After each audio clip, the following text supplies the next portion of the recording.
नमस्कार, नादीप्स किचन मध्ये आपले खूप खूप स्वागत। आज आपण नादीप्स किचन मध्ये अगदी रेस्टॉरंट स्टाईल फ्रेंच फ्राईजची रेसिपी बघणार आहोत। तसं तर फ्रेंच फ्राईजची रेसिपी अगदी सोपी आहे। तुम्हाला वाटत असेल की बटाटे चिरले आणि तळले की झालं, पण तसं नाही। बऱ्याचदा काय होतं, फ्राईज फार जास्त तेलकट होतात, त्या क्रिस्पी बनत नाहीत आणि तळल्यावर लगेच नरम पडतात। त्यामुळे त्याला अगदी मॅकडॉनल्ड सारखी किंवा रेस्टॉरंट सारखी चव येत नाही। असे होऊ नये म्हणून ह्या व्हिडिओमध्ये मी बऱ्याच काही टिप्स सांगितले आहे, तर तुम्ही व्हिडिओ शेवटपर्यंत नक्की बघा। चला तर रेसिपीला सुरुवात करूया। असेच नवनवीन व्हिडिओ पाहण्यासाठी नादीप्स किचनला सबस्क्राइब करा। इथे आपण एका बाउलमध्ये पाणी घेतलं आहे। हे रूम टेम्परेचरवरचं नॉर्मल पाणी आहे। यामध्ये मी तुरटीचे 2-3 खडे टाकणार आहे। इथे मी तुरटी थोडी फोडून बारीक करून घेतली आहे आणि ती या पाण्यामध्ये टाकत आहे।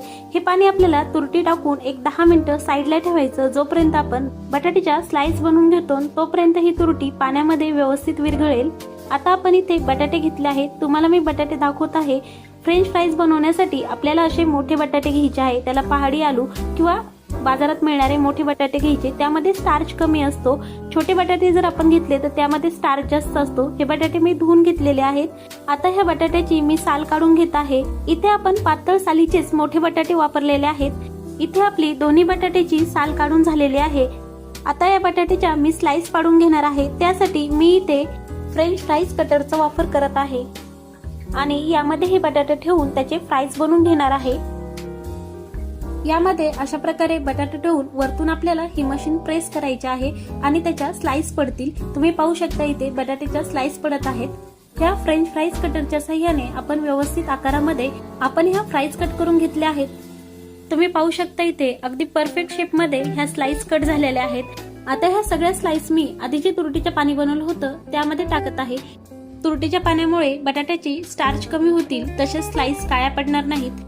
आधी आपण कटरच्या साहाय्याने स्लाइस बनवून घेतल्या, पण जर तुमच्याकडे कटर नसेल तर स्लाइस कशा बनवायच्या, तर ते खूप सोपं आहे, अगदी कटरपेक्षाही सोपं।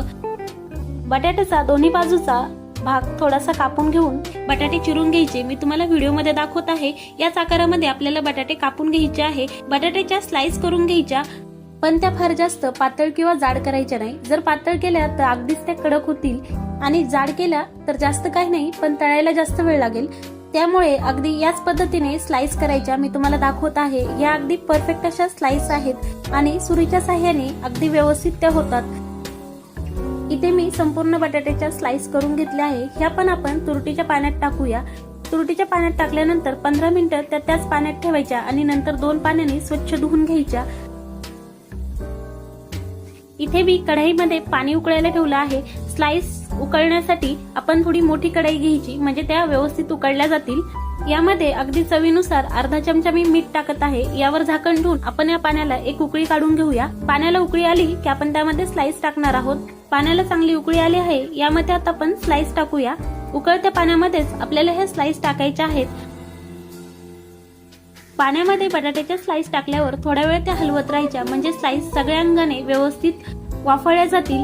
बरंचदा काय होतं की कढईच्या तळाला असणाऱ्या स्लाइस पटकन वाफळतात आणि त्या जास्त नरम होतात आणि वरच्या स्लाइस तशाच राहतात। त्यामुळे थोड्या वेळ त्या हलवत राहायच्या, म्हणजे सर्व बाजूनी सारख्या प्रमाणात त्या वाफळतील।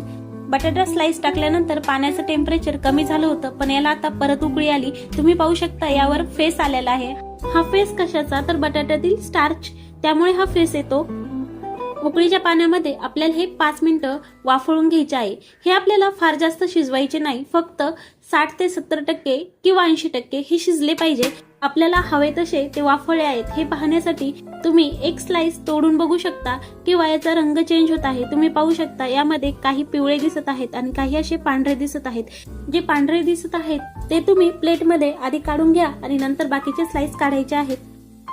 स्लाइस मधलं पाणी व्यवस्थित निथळलं की आपण एखाद्या कॉटनच्या रुमालावर किंवा टॉवेलवर या पद्धतीने त्या पसरून घ्यायच्या आहे। फॅन खाली किंवा तुम्ही असंच फक्त टॉवेलवर पांगून टाकल्या तरी चालेल, म्हणजेच कॉटनचा रुमाल किंवा टॉवेल त्यामधलं पाणी शोषून घेईल।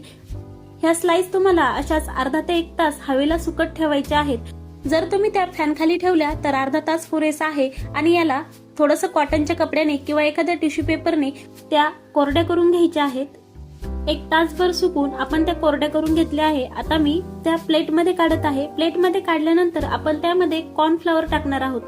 तर यामध्ये मी 2 ते 3 चमचे कॉर्नफ्लॉवर टाकत आहे. कॉर्नफ्लॉवर किती टाकायचं तर जेवढे बटाटे असतील तेवढे चमचे कॉर्नफ्लॉवर टाकायचं, किंवा त्याला व्यवस्थित कॉर्नफ्लॉवरची कोटिंग होईल, कॉर्नफ्लॉवर व्यवस्थित लागेल तेवढं कॉर्नफ्लॉवर त्यामध्ये टाकायचं. आता हे झालं आपण नॉर्मल खाण्यासाठी. पण जर तुम्हाला हे उपवासासाठी बनवायचे असतील तर काय करायचं, कॉर्नफ्लॉवरच्या ऐवजी शिंगाड्याचं पीठ टाकायचं, किंवा लगेच तळणार असाल तर तशा तळल्या तरी चालेल. आता मी इथे एक डब्बा घेतला आहे, तुम्ही जिपलॉक बॅग किंवा असा एखादा डब्बा घेतला तरी चालेल, आणि त्यामध्ये मी ह्या स्टोअर करून डीप फ्रीज मध्ये 1 तासासाठी ठेवत आहे. तुम्ही या प्रकारे हा फ्राईज बनवून डीप फ्रीज मध्ये 5 ते 6 महिने सहज स्टोअर करून ठेवू शकता.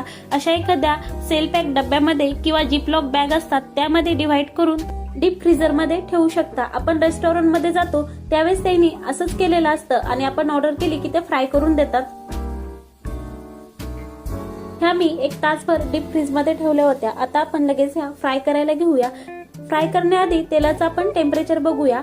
तेल सुरुवातीला कडकडीत गरम करायचं, आणि गॅसची फ्लेम नंतर मिडियम करून ह्या स्लाइस टाकून आपल्याला फ्राय करून घ्यायच्या आहेत. सुरुवातीला आपण ह्या 60 ते 70% फ्राय करणार आहोत, त्यासाठी आपल्याला फक्त 5-6 मिनिटं लागतील. फ्राय करताना सुद्धा झाऱ्याच्या साह्याने त्या सर्व बाजूनी व्यवस्थित हलवत राहायच्या, जेणेकरून त्या सगळ्या बाजूनी व्यवस्थित फ्राय होतील. तुम्ही पाहू शकता इथे ह्या 60 ते 70% फ्राय झाल्या आहेत. ह्या मी डिश मध्ये काढून घेते. इथे ह्या मस्तपैकी तेलामध्ये फुलल्या आहेत. ह्या आपल्याला पूर्णपणे थंड करून घ्यायच्या आहे.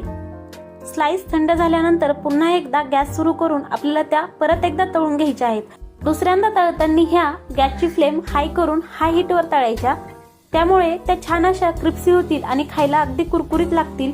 पण तळताना गॅसची फ्लेम हाय असल्यामुळे त्या सतत हलवत राहायच्या, जेणेकरून सर्व बाजूनी व्यवस्थित तळतील आणि करपणार सुद्धा नाही. तुम्ही बघू शकता इथे व्यवस्थित त्या फ्राय झाल्या आहेत. अगदी एकदम सुबक दिसत आहेत. एकदम मस्त क्रिस्पी अशा फ्रेंच फ्राय झालेल्या आहेत. इथे यावर मी black salt, chaat masala, red chilli powder आणि ब्लॅक पेपर पावडर सुद्धा टाकत आहे. यावर तुम्ही तुमच्या फ्लेवर नुसार आवडेल ते मसाले ऍड करू शकता. आणि ह्या अशाच गरम गरम आपण शेजवान सॉस किंवा शेजवान चटणी सोबत सर्व करूया. तर इथे आपली अगदी परफेक्ट अशी फ्रेंच फ्राईजची रेसिपी तयार आहे. कलर पण एकदम छान आला आहे, टेस्टला पण तेवढ्याच छान कुरकुरीत, अगदी रेस्टॉरंट मध्ये मिळतात तशाच. पावसाळ्याच्या दिवसामध्ये स्नॅक्स म्हणून तर उत्तम आहेच, पण उपवासाचा फराळ म्हणून सुद्धा तुम्ही ह्या करू शकता. फक्त उपवासाला जे पदार्थ चालत नाही ते स्किप करायचे. तुम्ही पण ही रेसिपी नक्की करा, कमेंट्स करा, लाईक करा, शेअर करा आणि नादीप्स किचनला सपोर्ट करा. धन्यवाद.